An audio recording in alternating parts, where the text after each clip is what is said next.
Hello everybody, my name is Ash and welcome to a Dark Souls challenge video. Today's challenge is to beat the game with a bow only build.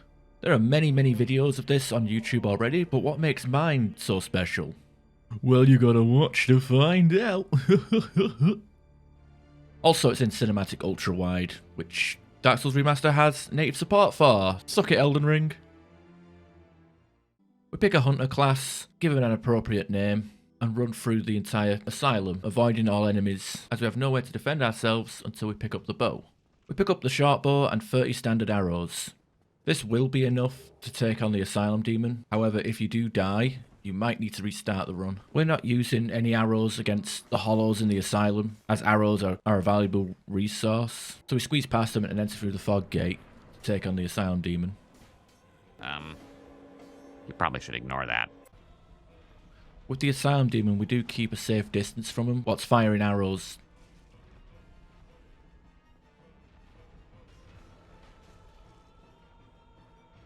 Something to point out is that you can do counter damage with arrows. If an arrow hits them whilst they're in the middle of attack, you do a bit of bonus damage against them. We defeat the asylum demon with half of our ammo left, and we make our way to Lordran, where we can finally level up. I also make a point to go around and pick up as many items as possible. Humanity, soul items, and homeward bones being the most important. First thing I do after reaching Lordran is to head down into New Londo ruins. I run past the ghosts, kick the ladder for a shortcut, grab soul items along the way. When it comes to the broken stairs, you want to hug the right side and then leap over the broken stairs. After that, I grab the green titanite and make a run for the stairs and follow the path up some more stairs. Our main weapon for this run will be the composite bow. It's great at short ranges and has the quickest draw speed. If you're feeling brave, run for the humanity, do some parkour and jump on the ghost house roof and then down to the bridge. Make a dash near the starting area, run across the beam, avoiding the ghost and grab the firekeeper soul. It doesn't really matter if you die here, but feel free to burn out if you can. Once you're back at Firelink, upgrade your Estus. After that, we go back down to New Londo ruins, and because we got the master key, we can head straight for the Valley of the Drakes. We pick up the soul items on the way through, run and jump around the Drake's Breath, and run straight to the elevator. I'm skipping the red Taystone ring. I've never been into the whole hyper mode strat in these games. Once at the top of the lift, rest at the bonfire. Ignore the Black Knight and grab the Grass Crest shield. Along the path is a crystal lizard. You should have enough arrows to get rid of it. I got a large titanite, which is a preferable drop in the early game. Further along the path is a longbow with feather arrows. This is better for longer ranged combat, but has a slower draw speed. After that, I leave Darkroot Basin and Darkroot Forest and head straight to the Undead Parish. Once at Andre, you can buy arrows. A bow only run has an economic problem. You need souls to attack. For the time being, we're going to buy the cheapest arrows in bulk. In my opinion, it's better to have a load of bad arrows than to have a few good arrows. And the good arrows only do a few points of extra damage anyway. Honestly. Difference of 10 damage for almost triple the amount of arrows is kind of ridiculous. I head into the Undead Parish and grab the Firekeeper's soul. The knight might seem intimidating with his great shield, but with some well-timed shots you can take him out with no problem. He will drop a Titanite shard. The Undead Parish is a good area to get some practice in. Aiming for the head will deal more damage and also stun most enemies. I grab the key to the depths for later, and continue on killing the Balder Knights in hopes for them to drop more Titanite shards. In this section of the game, for any build, farming for enough Titanite shards to get your weapon to +5 is recommended. We go upstairs and free Lautrec with the master key that we started the game with. After a few trips around the church, we have enough Titanites to level up our bow, and some souls left over to buy some arrows. We head back to Firelink Shrine, and because we freed Lautrec, he is waiting for us there. Aim for the head and stun him. Because we're using weaker arrows, we're not doing enough damage to aggro him, but with the headshots we are stunning him, and that's enough to knock him off the ledge.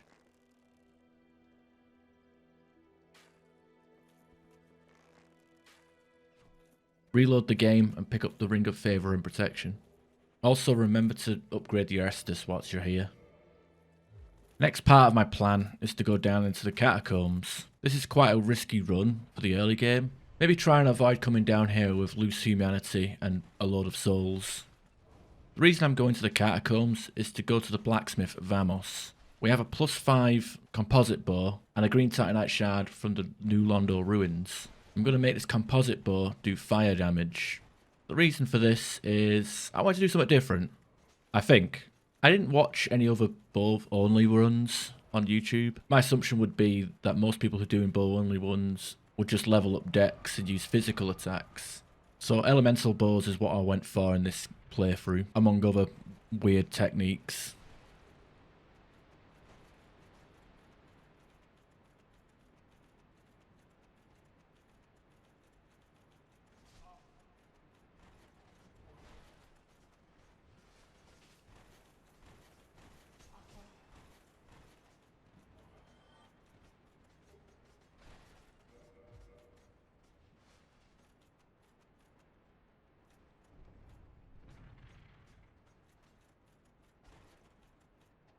There is a green shard just before you drop down onto Vamos, so you can get your fire composite bow to +1.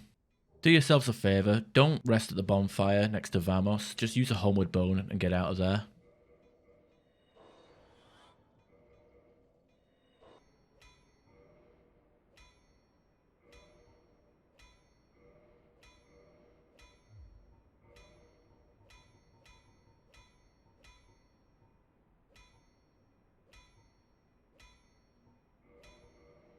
Once we're back at Firelink, it's back down to the Valley of the Drakes and into Blighttown. What's in Blighttown? Slugs. And what do the slugs drop? Green titanite shards. So we farm the slugs, discover an invisible hitbox, and gather enough green shards to get a +5 firebow. The slugs will drop 5 green shards at a time, and also a chance to drop large titanite shards. So they're a very good enemy to farm in the early game. I farm more than enough green shards to get 2 elemental weapons to +5. I take a quick trip into the Great Hollow, and I even get my first titanite slab from one of the crystal lizards. I go back to Andre and upgrade my fire bow to +5. Now that we've got our weapons set up, it's time to actually fight our first boss in Lordran.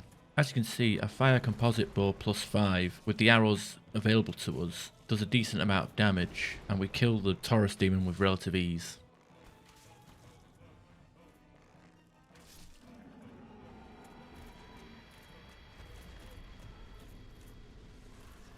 After killing the Taurus demon, we head to the Hellkite Bridge, which has no Hellkite Drake flying over it because we entered the Undead Burg from the back entrance. I knock down the ladder to the bonfire and then head to the lower Undead Burg.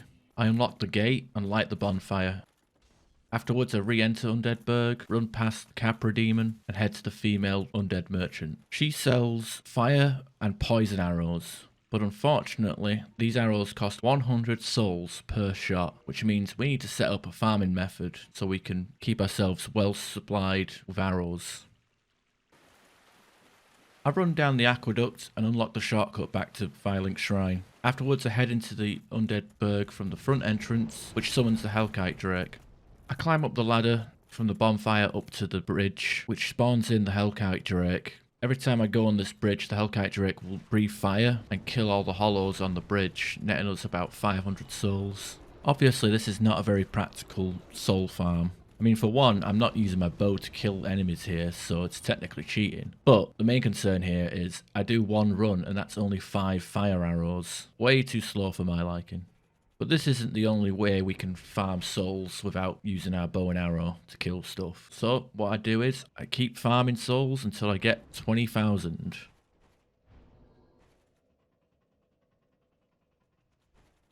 Once we hit the 20,000 souls, we're going to run back to Andre in the Undead Parish and buy the Crest of Artorias from him. After that, we'll head straight for the bonfire in the Darkroot Garden and open the door. Now the real soul farming can begin. And this is what we'll be doing for the rest of the game whenever I need to buy arrows. I will say that I use this exclusively to buy arrows. Any souls gained from killing bosses will be going on leveling up.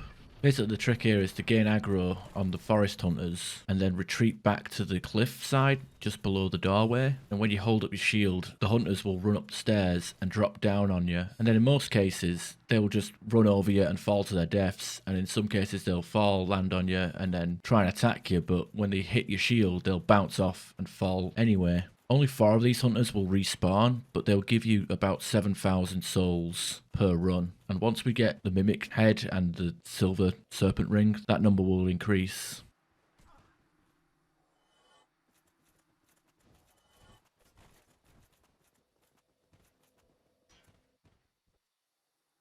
Be careful that you don't fall to your own cheese tactic though. Lastly, before we actually continue this run, we're going to pick up a few things. We're going to kill the ranger in the forest and get her bow. After that, we're going to run past the cat and obtain the stone armor for early game face tanking. We go deeper into the forest, over where the mushrooms are, and in the chest in the middle of the shallow pond is the enchanted ember. That'll give our bow magic damage. We level up intelligence and attunement, go buy some arrows, farm more slugs for shards, kill the black knight in the basin for blue chunk, use the hydra to farm for blue chunks from the golems, and then finally we'll head to Rickert, who can upgrade our bow down the enchanted path.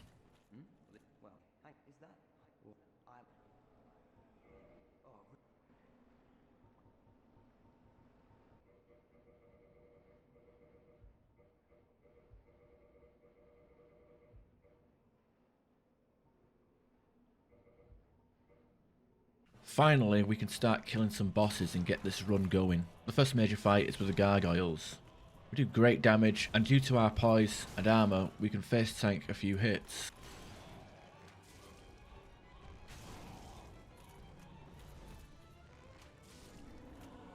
Before the fight started, I shot poison arrows up at the idol statue, so the second gargoyle spawns in poisoned. The poison doesn't do that much damage, but I think it's interesting that a statue can still be poisoned.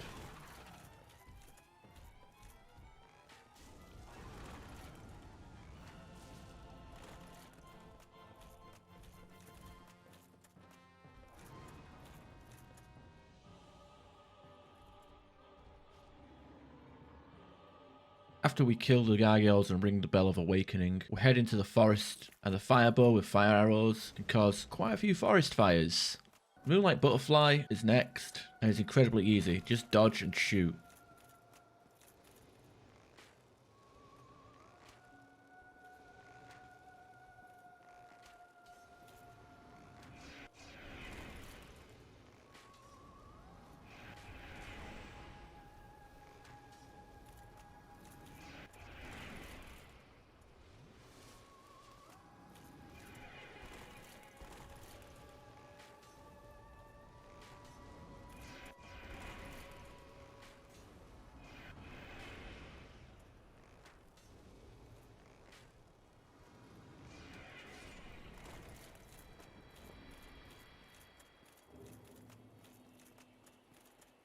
We go back into the basin now, and we poison Havel.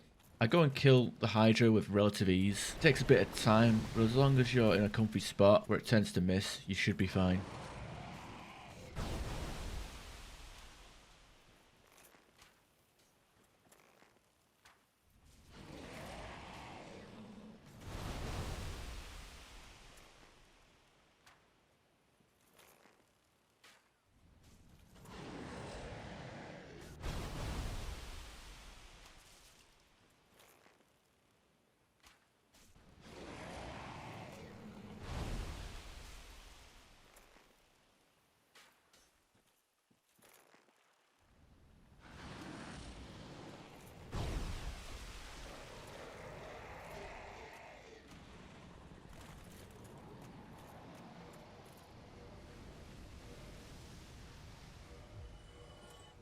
I return back to Havel, and for some reason he's not dead, or at low health. For some reason the poison stopped. I'm guessing he was unloaded when we were near the lake, so the whole poison him and then come back later tactic didn't work. Reapply the poison and cheese him from the doorway. His ring is a handy tool.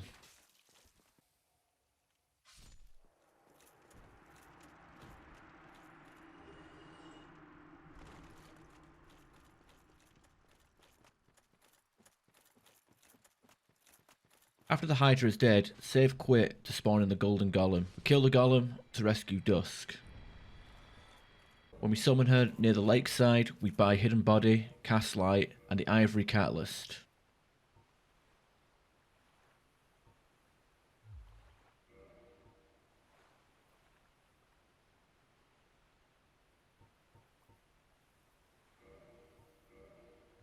We go to the Undead Male Merchant in the Undead Burg and buy the Residence Key. We need this key to rescue Griggs of Vinheim in the Lower Burg.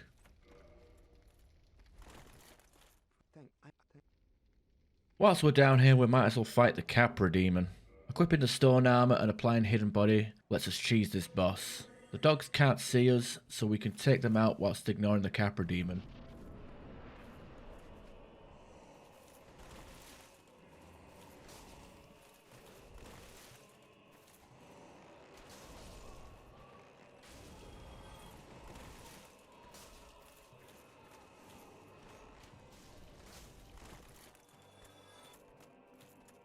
After that, we make quick work of the Capra Demon.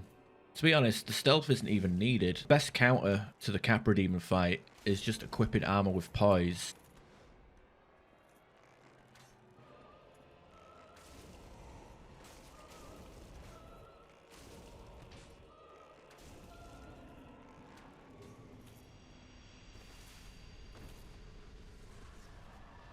After we get the depths key, we're going to jump down into the depths and grab the large ember and rescue Laurentus.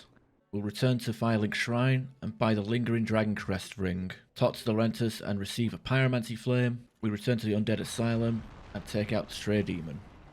He has a lot of health, but with patience and spacing, it's a fairly easy fight. It can be poisoned, but the health drain is pretty slow. He'll drop a Titanite slab once killed.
Grab the Peculiar Doll and Rusted Iron Ring and leave.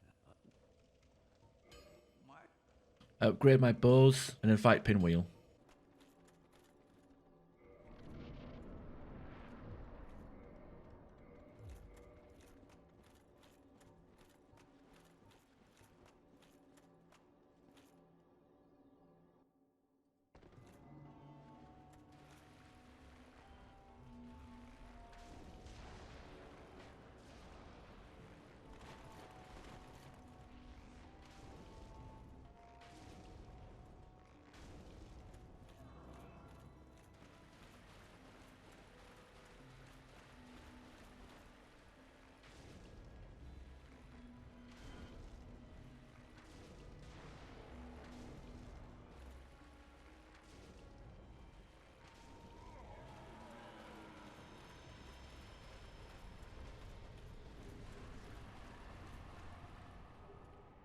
I cleared everything that I was comfortable clearing prior to the second Bell of Awakening, so that's where we're going to head to next. We're going to go to the depths and take on the Gaping Dragon. The Gaping Dragon is not too difficult. Just keep your distance and you should be fine. He takes more damage to the head, and the tail cut is relatively easy.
After that, we go down into Blighttown and kill the wall squid thing to gain access to the power within Pyromancy.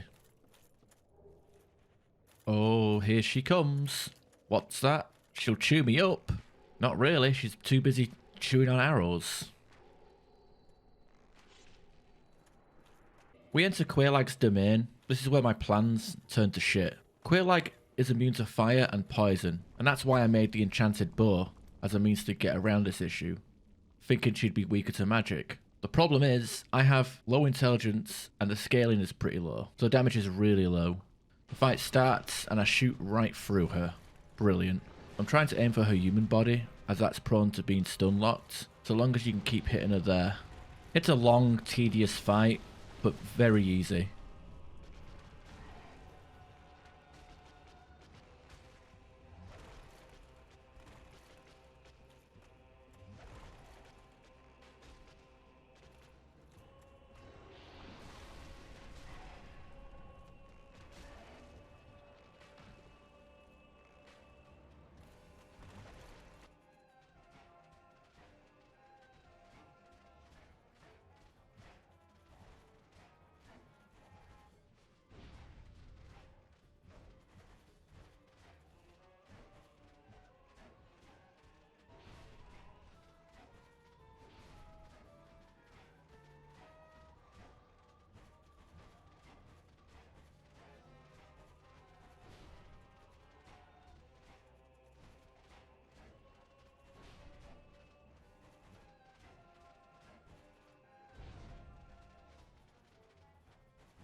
We kill her and ring the second Bell of Awakening. After that, we head down to Ceaseless Discharge, and even though we could probably do this fight legit with our current build, I'm having none of his massive broken hitboxes and tactical nuke spam, so we cheese him as the Japanese Todd Howard intended. Once Ceaseless Discharge is dead, go down to the lake and take out the Taurus demons. This should be easy to do with the Hidden Body spell. At the back, in the middle of a lava pool, is the Chaos Ember. Stack up the fire resistance and grab it. If you die, be sure to go back and recover the bloodstain if you've got a decent amount of humanity like I did. Go back to Vamos, and with the Chaos Ember, we can upgrade our fire bow into Chaos, which can scale with our humanity. You should have red titanite chunks from the Undead Asylum, Black Knights. Into the funhouse now. I cast Hidden Body and opt to run past everything when and where possible. I do engage with the napping manserpent so we can grab the soul of the hero. I talk to Siegmeyer to get his quest line started and grab loot like Hush and the Slumbering Dragon quest ring. These items will allow us to have a high amount of stealth. The illusory wall near the entrance cannot be dispelled with arrows or rolling like other walls, so we have to physically hit it. We kill the gatekeeper for a Titanite chunk. Once we reach the top of the fort, we rest at the bonfire.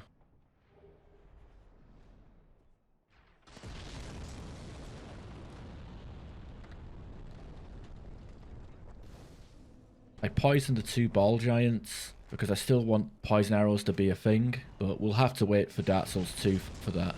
I find Ricard, and his high ground advantage is irrelevant.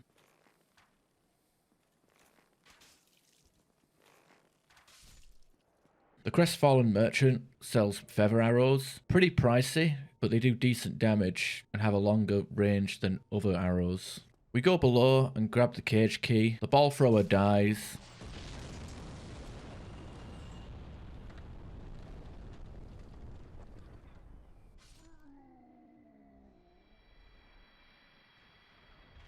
We can see the Iron Golem, but it cannot take damage, so there's no cheesing from the outside of the boss arena. We ride the cage down to the lower level of Sen's Fortress. This will be a shortcut back to the top. I go to Snuggly the Crow at the Undead Asylum to trade the Skull Lantern for the Ring of Fog. This means we have spells and rings for low visibility and silenced footsteps. None of these stack, but we do have a freedom to choose which one we want. Now that we've got everything sorted, we can leave the early game and enter Anor Londo. But first we need to kill the Iron Golem. Fairly easy, but time consuming. Most of the bosses in this game go the same way. We keep our distance and shoot arrows.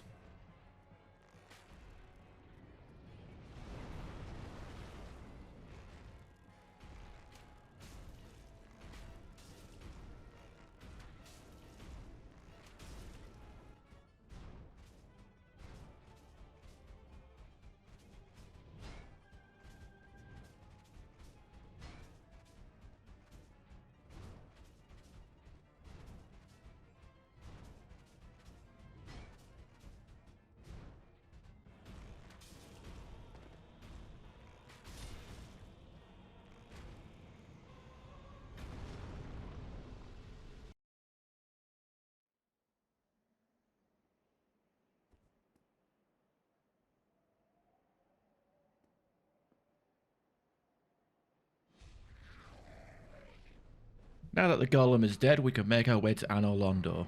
I'd highly recommend making sure you're well supplied before entering Anor Londo. Sure, you can fly back to Sen's Fortress, but it is pretty tedious, so make sure you've got plenty of arrows, all your Estus is fully leveled up, and any Titanite shards and large Titanite shards have been farmed and used, because by the time you get to Anor Londo, a plus 10 weapon is expected. We enter Anor Londo, and thanks to all of our stealth items, we managed to rush past most things. Except for the Silver Knight archers. Had to block and bait this guy into falling off the ledge. I get the bonfire near Solaire, and I also learned that Silver Knights can backstab. Despite having hidden body and silent steps, these knights are quite perceptive. The spear ones can be a pain. They have blocking frames on some of their attacks, even when there probably shouldn't be. But the sword knights are a bit more manageable. The silver archers can be a joke. Their draw time is quite long, so you can stun lock them with headshots. I do grab the great bow, but I never end up using it because I didn't want to level up strength for that high. I grabbed a Titanite chunk from near the winged demons and the hawk ring from behind the blacksmith. This ring increases the effective range of arrows. More specifically, it increases the distance before damage fall off happens. I convert the short bow into a lightning bow. Now we have access to 3 elements of damage. Because it has no scaling to it and is high damage, it pretty much retires the enchanted bow for enemies that are fire resistant. Now it's time for the boss fight I was most nervous about, Ornstein and Smo. I was a little experimental here. I equipped the fire arrows and the ring of fog. I cast Hush as well to silence my footsteps. Ornstein seems fairly normal, maybe attacking a bit slower than usual. Smo on the other hand seems rather passive. Unless I'm right up in his face or attacking him, he doesn't seem to be aggressive.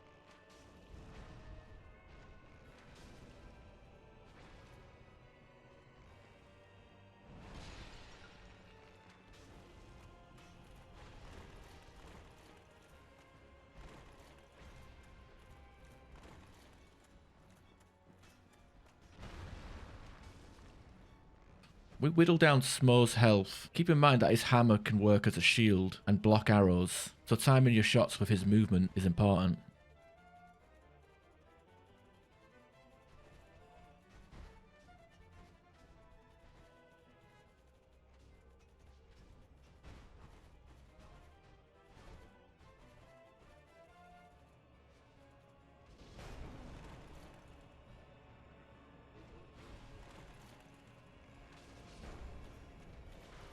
We kill Smo and start fighting Super Ornstein. Ornstein is quite beefy, but we adopt the usual tactic of keeping a distance, which is easier thanks to the Ring of Fog. I did find a spot behind a broken pillar where I could fire arrows at him. Thought I was cheesing it, but he eventually pushed up, so I ran to another pillar and started doing the same thing.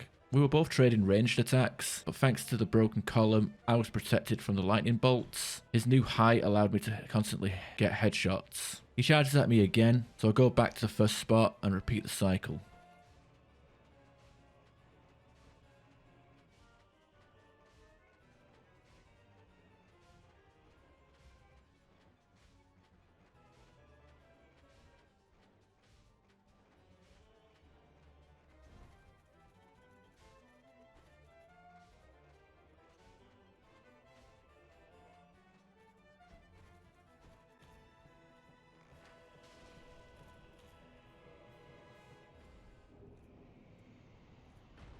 Ornstein goes down and we get the Leo Ring. The Leo Ring does help with bows, since we do thrusting damage.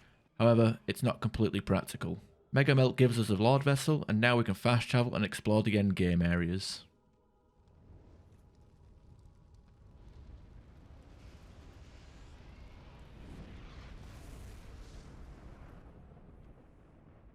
With the Lord Vessel in hand, we can unlock a new farming spot. We take a shortcut through New Londo and rush through the ghost house. The Ring of Fog wasn't a convincing ghost disguise, so I took a few hits. I talked to Ingrid, who gives you the key to the seal if you've obtained the Lord Vessel. You can kill him for this early in the game, but I opted not to. We drain New Londo and now have the ability to farm Titanite chunks from Dark Wraiths, which will go mostly into armor upgrades. Amazingly, we meet an evil vagrant, which did a surprising amount of damage with its claw.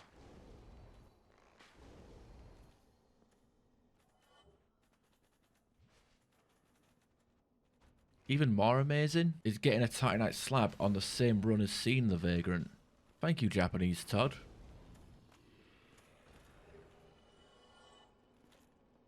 First area we're going for is Izalith, so we can max out our fire bow. The rockworms can drop red chunks, which is great for our chaos bow. I entered a demon fire sage boss fight and honestly, this was the hardest fight of the run. I have no idea what my issue was. It was the same moves as the stray demon, but I couldn't time those dodges properly. It felt like the attack frames and the wind-up animation were longer than usual. I also kept getting scraped by the tip of the weapon. Maybe it was the same hitbox as the Asylum Demon's hammer? I'm not sure. Annoyingly, I couldn't keep at a long range because of the long reach of the jumping attack. I even started having issues of input delay, hitting B and not seeing a roll.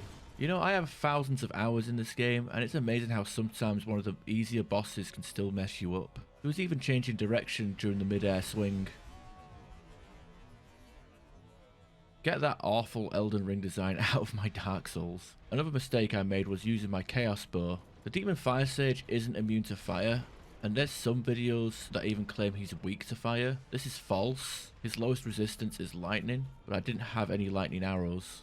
I don't know what's happening with this fight. I wasn't getting iframes on a roll. I just couldn't dodge that jumping attack. And not only, the Fire Sage was doing nothing but the jumping attack. Eventually I realised that I should just hug him like I would on a melee character.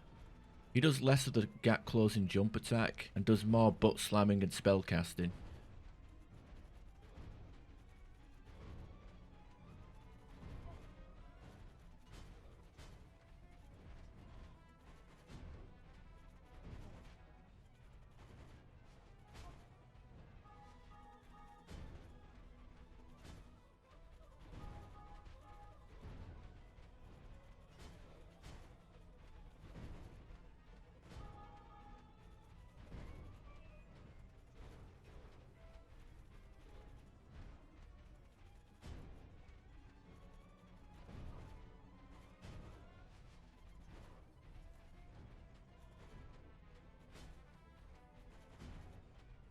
I finally defeat him and move on. Approaching the centipede demon, I noticed that Solaire's sign is missing. This will lead to something I discovered on this run. Centipede demon bite was long. I used the lightning bow because he's immune to fire damage. I do use the ring of fog, but the demon does eventually reach me and I have to fight at close range. Our damage is pretty low and the fight takes quite a long while to do. Most of my healing is done to recover the lava damage as I flee from the demon multiple times.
Eventually the demon dies and we move into Izalith.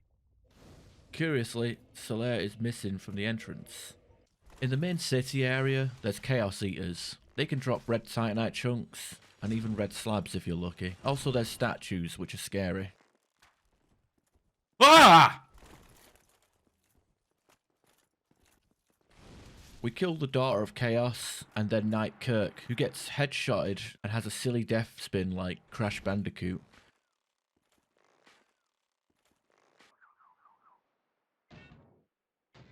Below the Bed of Chaos entrance, we can get the red titanite slab from a chest. This will let us max out our Chaos bow. I tried to sneak past the titanite demon, kill the crystal lizard for some more red chunks, and kill the chaos bug with the glowing eyes, and unlock the shortcut between Izalith and the demon ruins.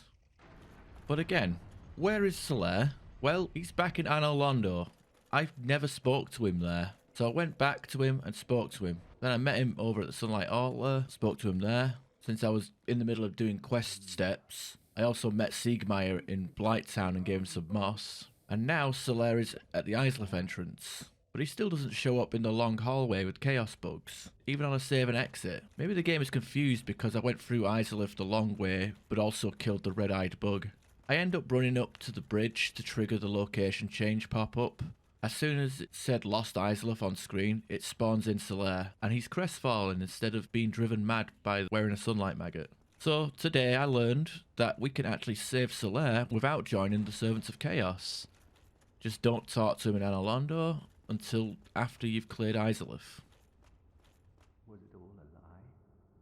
Have I done this all for nothing? I want to continue on with Siegmeyer's questline, so my next destination is the Duke's Archives. I tell you, I hate this place. I'm wearing the Ring of Fog, but enemies still seem to see me from a distance. I kill the golem at the start and get the DLC key, and then we make a run for the elevator. Up top, the crystallized knight is fat rolling, so we take advantage of him.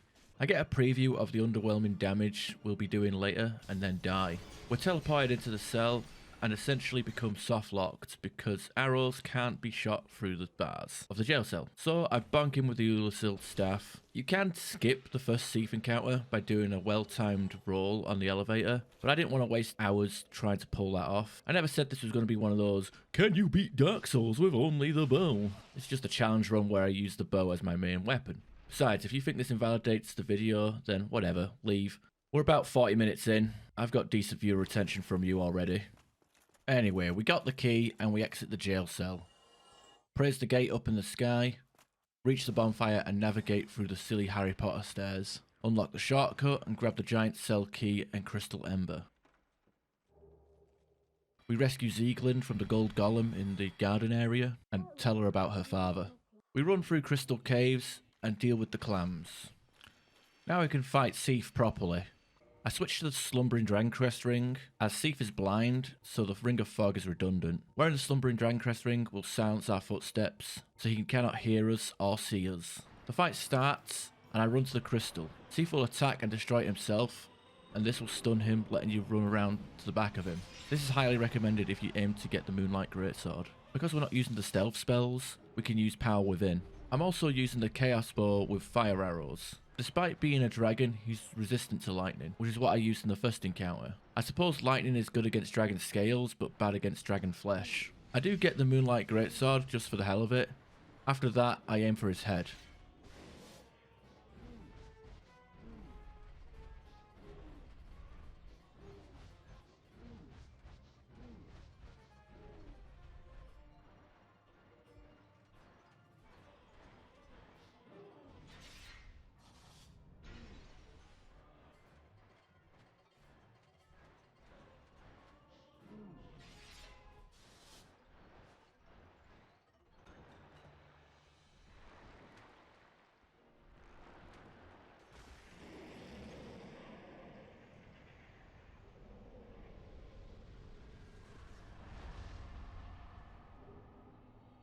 Seath goes down easily, and we get our first Lord Soul. Before leaving this area, we grab the Firekeeper Soul from the giant jail cell past the Picassas, and the soul of a great hero from the library at the top of the archive. We go back to Firelink Shrine, and talk to Sieglinde, where we can talk to her about her father. We're running into the catacombs again. This time we'll be heading to the breakable wall, and grabbing the Dark Moon Seance ring. Afterwards, we go back to the Tomb of the Giants. I use fall control, but you can get down fine if you have enough Estus flasks. After reaching the first bonfire, I tune Cast Light, but the Sunlight Maggot and Skull Lantern are good options too. I meet Patches.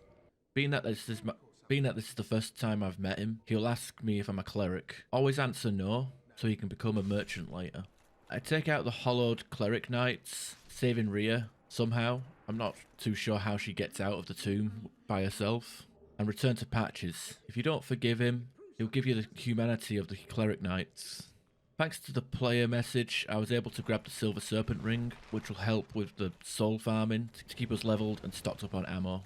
We get invaded by Paladin Leroy, who can't do much against me. He kneels into a headshot for another spinning death animation.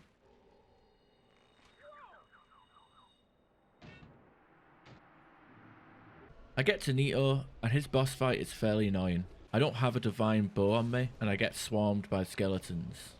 The Ring of Fog I'm wearing didn't help much in preventing aggro. I think these skeletons are scripted to go to your location.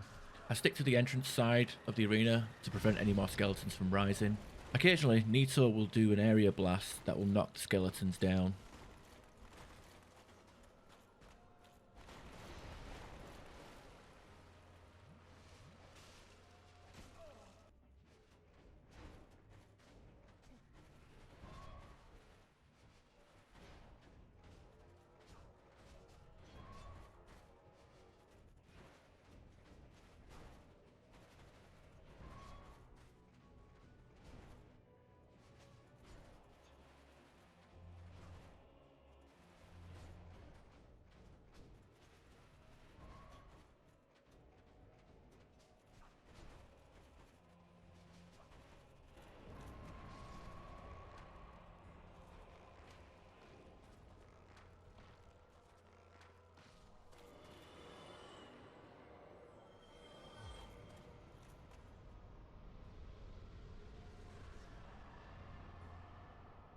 Two Lord Souls down, 2 to go. Back at Firelink Shrine, Patches is now a merchant and we can buy the Mask of the Father. I equip the mask and a fully upgraded set of giant armor that I prepared earlier. Yes, this is now a giant dad hunter build. Fast roll, poise, defense. I invest a few points into dexterity and turn the black bow of Faris into a crystal weapon, so I have an option for physical damage. Since we're here at Anorlando, I figured it's time to do some cleanup, so we go down to the lowest level, equip our Dark Moon Seance Ring to reveal Gwyn's tomb, and we fight Dark Sun Gwendolyn. Gwendolyn is easily the most boring fight in the game. I use the Hawk Wing and Poison Arrows and the Black Bow of Faris with Feather Arrows. The plan was to outrange him. Annoyingly, his spells seem to do random damage.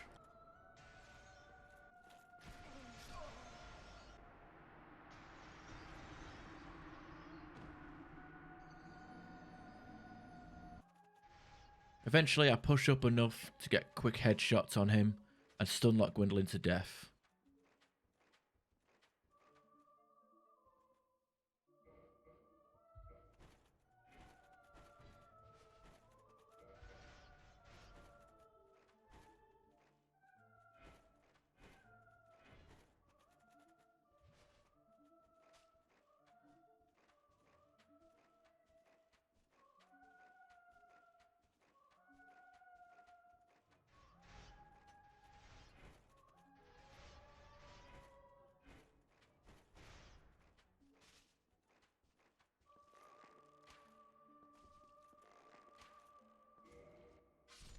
Oh, heretic, swathed in dark, an eternal curse upon thee. Painted World next. I was going to skip to the boss, but I couldn't do the jumping attack with a bow, so we go through the long way. I restore my humanity and fight King Jerry, who tried to block arrows with a whip. Survive the skeleton wheels and turn the wheel and head straight for Priscilla. I used my own hidden body spell, but it's nowhere near as effective as hers. Annoyingly, the arrow that you put into her at the start of the fight disappears, and she teleports whenever she goes invisible, so I would lose track of her immediately. The tactic here is to keep an eye on the snowy areas and watch for her footprints.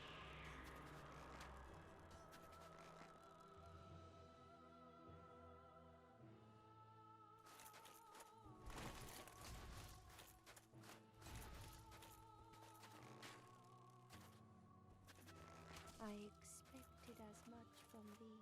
Why dost thee hurry toward thine death?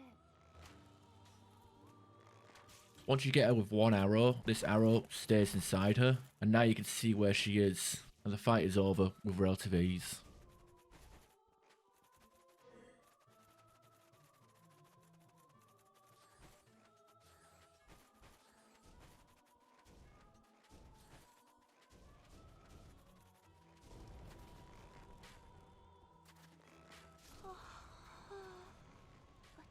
If you've reloaded the area after killing Jeremiah, his armor set should be before the exit. His crown can be traded with Snuggly for a second ring of favor and protection if you needed one. We're done with Anorlando. Before leaving, we kill the Dark Moon Knightess for her Firekeeper soul and upgrade our Estus at the Fair Lady. We now have a +5 flask.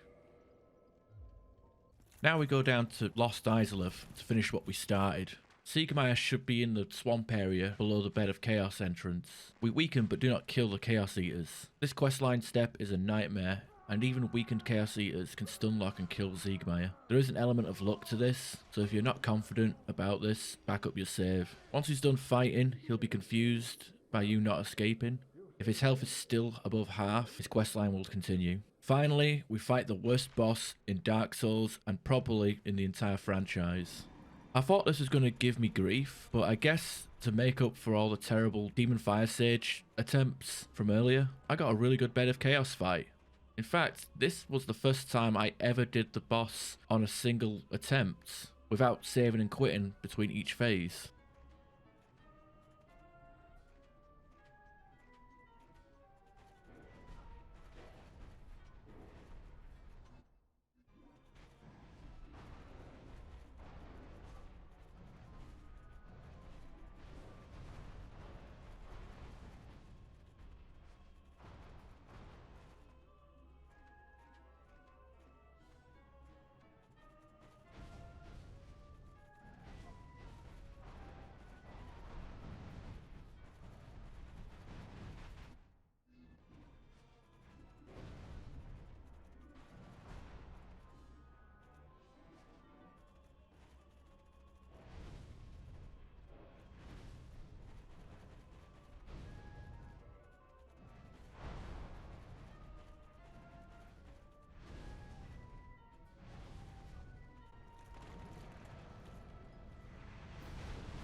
Now that we have our third Lord Soul, we are done with this area of the game. I killed the fair lady for her Firekeeper soul, and I returned to Firelink Shrine to speak to Sieglind to continue our quest and also boost our Estus Flask. I buy Ironflesh from Laurentius, and I head down to Ash Lake and wrap up Siegmeyer and Sieglind's quest line, where we get a Titanite slab for our troubles. Weirdly, we can see that Siegmeyer isn't hollow, as Sieglind would say. But not only that, he's also alive. You can see his eyes blinking. Alright, it's now time to do my least favourite content in the game, and what to me started the steady decline of the design philosophy in FromSoft, the DLC. Sanctuary Guardian is a simple ranged fight. I keep my distance, and we both fire ranged attacks at each other. The draw speed of the composite bow helps a lot here.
Next is Artorias. You know, I've never been able to adapt to this guy's moveset. He has a lot of input reading that leads him into hitting you when you're trying to heal or hitting you at the end of a roll.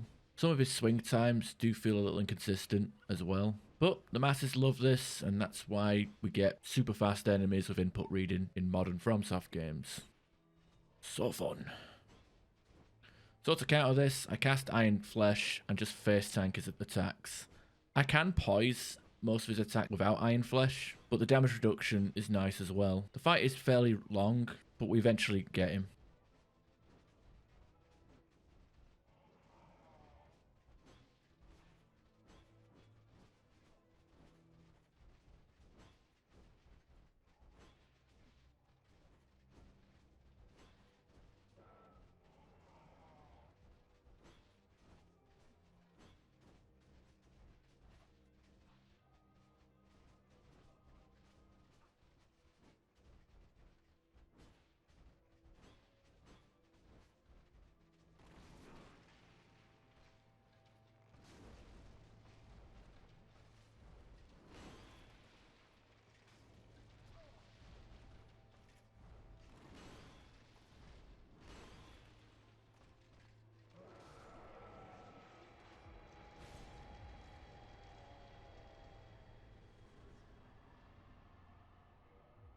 I make the Dark Moon Bow for whatever reason. Rescue Sif from the Chasm of the Abyss. And now it's time for Manus. Yeah. Fuck that. I have no shame. I don't care.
But by the looks of it, my supplies might run out before Manus is killed, so I go down and finish him off. And even with his low health, I had trouble.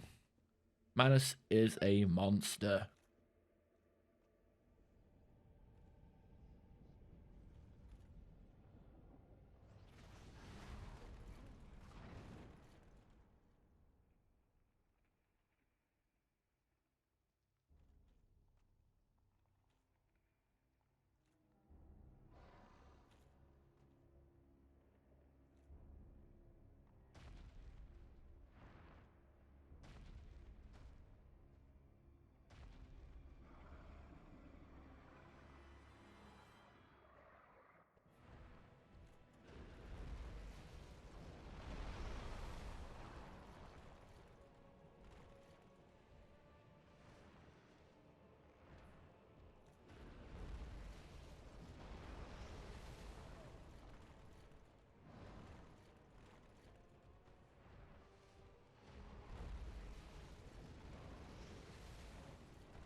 Anyway, now that we've finished the DLC, right? Right? No. We have Calamite. I go to the basin and trigger his attacks. Once that happens, I speak to Hawkeye Goff. Or Go. Is it Go or Goff? Is it Smo or Smoth? I don't know. English. He shoots Calamite, grounded him for the fight. This fight took so long. Like 10 minutes of just shooting and rolling.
Never, never again. Finally, we're in the end game now. We meet up with Sif, who recognises us from the DLC. I don't want to see the disappointment in Sif's eyes, so I quit out and cheese him from the outside.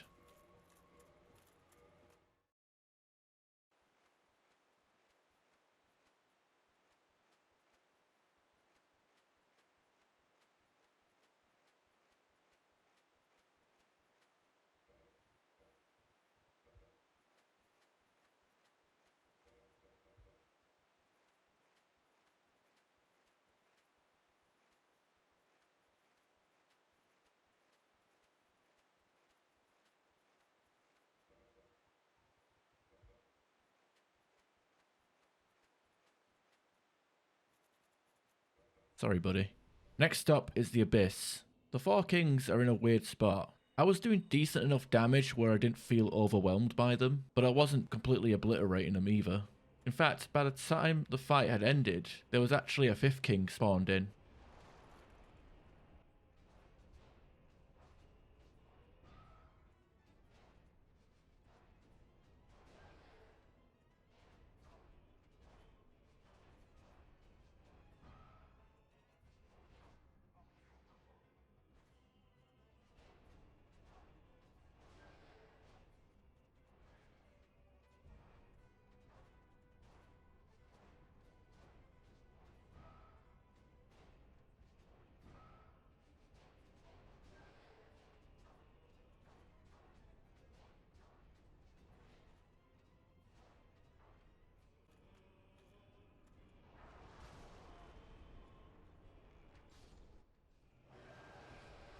Now that we have all the Lord Souls, it's time to go down to the kiln of the first flame. Sadly, we cannot shoot arrows at Gwyn from a distance. Gwyn is very aggressive, and fighting him without parrying is genuinely annoying. Luckily, he's quite weak to fire, and there is a cheese spot in the side. I have trouble getting into that spot, but once I'm in there, the fight is done.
And that's that. I finished my first challenge run on Dark Souls. I want to try and do something outside of just leveling decks for a bow only run, and use different tactics like stealth to play this game. I don't know if other people have done bow runs like this. I didn't really look up other people on YouTube of such other bow only runs. But let me know what you guys thought of doing it this way with the Chaos Bow instead of a normal bow. Thank you all for taking the time to watch this video. This took a long time to get out. A lot of procrastination. Like I said, I recorded this playthrough in August of 2023. Now I'm editing it late September of 2024. So that's some top-notch procrastination. I'll probably do more challenge runs if the demand is there. And this particular one wasn't recorded on stream, but any future ones I will live stream on Twitch. So if you guys want to follow me there, go right ahead. Follow me on YouTube, X, Discord, all that fun jazz. Anyway, thank you all for watching, and I'll see you whenever, wherever we're meant to be together. I'll be here and you'll be there. Something, something, Shakira, Shakira. Ciao.